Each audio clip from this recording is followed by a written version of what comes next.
नरेंद्र मोदी आणि केंद्र सरकारचे मी प्रथमतः अभिनंदन करतो. गेली 6 वर्ष महाराष्ट्र साहित्य परिषद शाखा शाहूपुरी यांच्यामार्फत मराठी भाषेला अभिजात भाषेचा दर्जा मिळावा यासाठी मी एक मोठी लोकचळवळ उभी केलेली होती.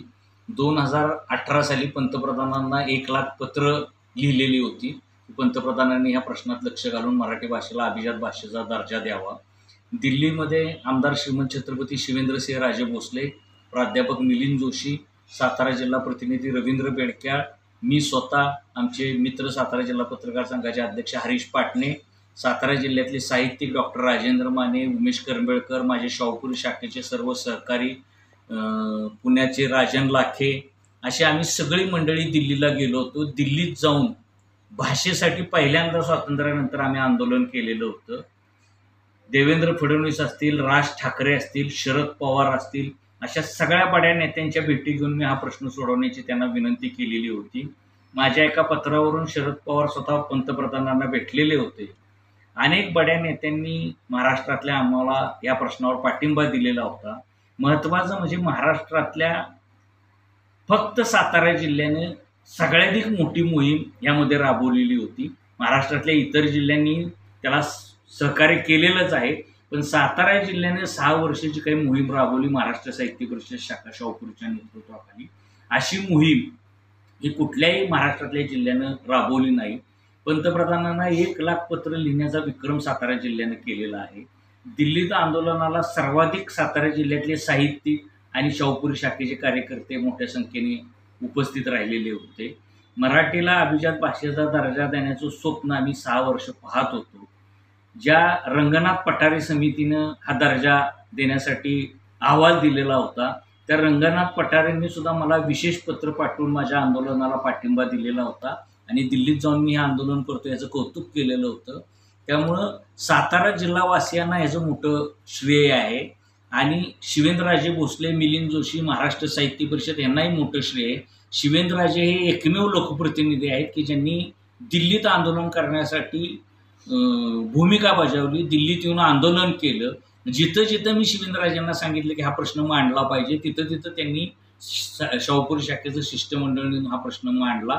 त्यामुळं एक तर छत्रपती घराणं ह्या भाषेला अभिजात दर्जा मिळावा म्हणून आमच्या पाठीशी उभं राहिलं आणि ह्या सगळ्याचा आनंद आज मला सातारा जिल्हावासी म्हणून आहे. उद्या दुपारी 4:30 वाजता मोती चौकामध्ये सर्व साहित्यिक आणि महाराष्ट्र साहित्य परिषदेच्या शाहूपुरी शाखेच्या वतीने साखर वाटून आम्ही हा आनंद साजरा करणार आहे. आणि सातारा जिल्हा हा क्रांतिकारकांचा जिल्हा हे पुन्हा एकदा सिद्ध झालं.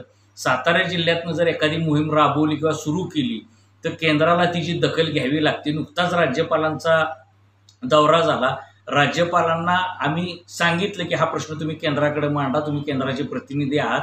राज्यपालांनी हा प्रश्न सोडवण्याचं आश्वासन दिलेलं होतं 4च दिवसापूर्वी आणि हा प्रश्न सुटला. त्यामुळे राज्यपालांचे मी विशेष आभार मानतो, कारण त्यांनी जाणीवपूर्वक हा प्रश्न ऐकून घेतला आणि हा प्रश्न पंतप्रधानांकडे मांडतो असं सांगितलेलं होतं. आणि सातारा जिल्ह्यातला ह्याचं श्रेय मिळतं ह्याचा मला सर्वाधिक आनंद आहे. सातारा जिल्हावासियांनी हा आनंद साजरा करावा, कारण छत्रपती शिवाजी महाराजांमुळं मराठी भाषा टिकली असं लोकमान्य टिळकांनी त्यांच्या अग्रलेखामध्ये लिहिलेलं आहे की छत्रपती शिवाजी महाराज नसते तर ही भाषाही अस्तित्वात राहिली नसती. आपली राजधानी, त्यामुळेच आपण ही मोहीम तीव्रपणे दिल्लीमध्ये राबवली आणि आज तिचं श्रेय किंवा ती आपल्या डोळ्यात देखत तिला अभिजात भाषेचा दर्जा मिळाला याचा आनंद आणि अभिमान वाटतो.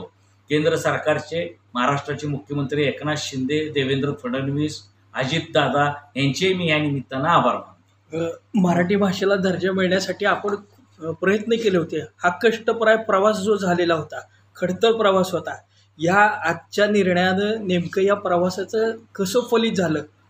कारण खरं तर दर्जा मिळाल्यामुळे मला महाराष्ट्रातनं असंख्य फोन येतात अभिनंदनाचे. म्हणजे शब्द फुटत नव्हते, काय बोलावं काय नाही. अनेक जण आम्हाला हिनवायचे की तुम्हाला हा दर्जा कधी मिळणार, किती वेळा नुसत्या भेटीगाठी घेणार. परवाच मी राज्यपालांची पोस्ट टाकली तर तिथं एका सातारकरानं कधी मिळणार दर्जा, किती प्रतीक्षा करायची, म्हणजे लोक हिनवत होते अक्षरशः. पण लोक हिनवत आहेत म्हणून आम्ही कधी दुर्लक्ष केलं नाही, आमची मोहीम सुरूच ठेवली.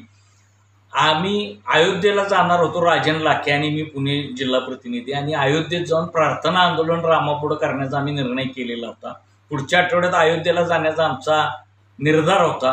पण रामाला प्रार्थना करण्यापूर्वीच मोदी प्रसन्न झाले, तेव्हा आमच्यावरती वेळ आली नाही. पण तरी हा कष्टप्रद प्रवास होता. दिल्लीत 26 जानेवारीला आंदोलन केलं. तुम्हाला माहिती आहे 26 जानेवारी आणि 15 ऑगस्टला दिल्लीमध्ये किती सुरक्षा कवच असतं. पण दिल्लीत जाऊन केलेल्या आंदोलनाला सुद्धा आम्हाला यश मिळालं. दिल्लीत आम्ही मोठ्या प्रमाणावर तिथं आंदोलनात सहभागी झालो आणि आज त्याचं चीज झालेलं आहे. त्याचा आम्हाला आनंद वाटतो. आज शाहूपुरी शाखेच्या वतीनं खऱ्या अर्थानं जो हा लढा सुरू झाला होता याच्यामध्ये तमाम म्हणजे लेखक असतील, साहित्यिक असतील, सर्वांचा वाटा होता. आज मराठी भाषेचा अभ्यास असणारे किंवा मराठी भाषेचे जे जाणकार मंडळी आहेत यांची अस्मिता आपण जपण्याचं काम केलेलं आहे. तर हे काम करत असताना तुम्हाला आता नेमकं काय सांगाल तुम्ही याबाबत? मराठी टिकणार का, मराठी राहणार का, असे अनेक प्रश्न लोकांसमोर उभे राहतात. पण आपली भाषा टिकवण्यासाठी, आपली भाषा जगवण्यासाठी मराठी ही फक्त बोलण्याची आणि मातृभाषा राहू नये, ती व्यावसायिक व्हावी. त्या भाषेत काम केलं तर आपलं उपजीविकेचं सुद्धा साधन असावं, हा सगळा अभिजात दर्जा देण्यापाठीमागं राहिलेला आहे. कारण एक मोठा निधी हा केंद्र सरकारकडनं मराठी भाषेला मिळेल. मराठी भाषेचं विद्यापीठसुद्धा होईल. मराठी भाषेच्या विकासासाठी 500 कोटी रुपयाचा निधी केंद्र सरकार या माध्यमातून आपल्याला देऊ शकतं. तेव्हा मराठीतल्या संशोधनाच्या मोठ्या संधी उपलब्ध होतील.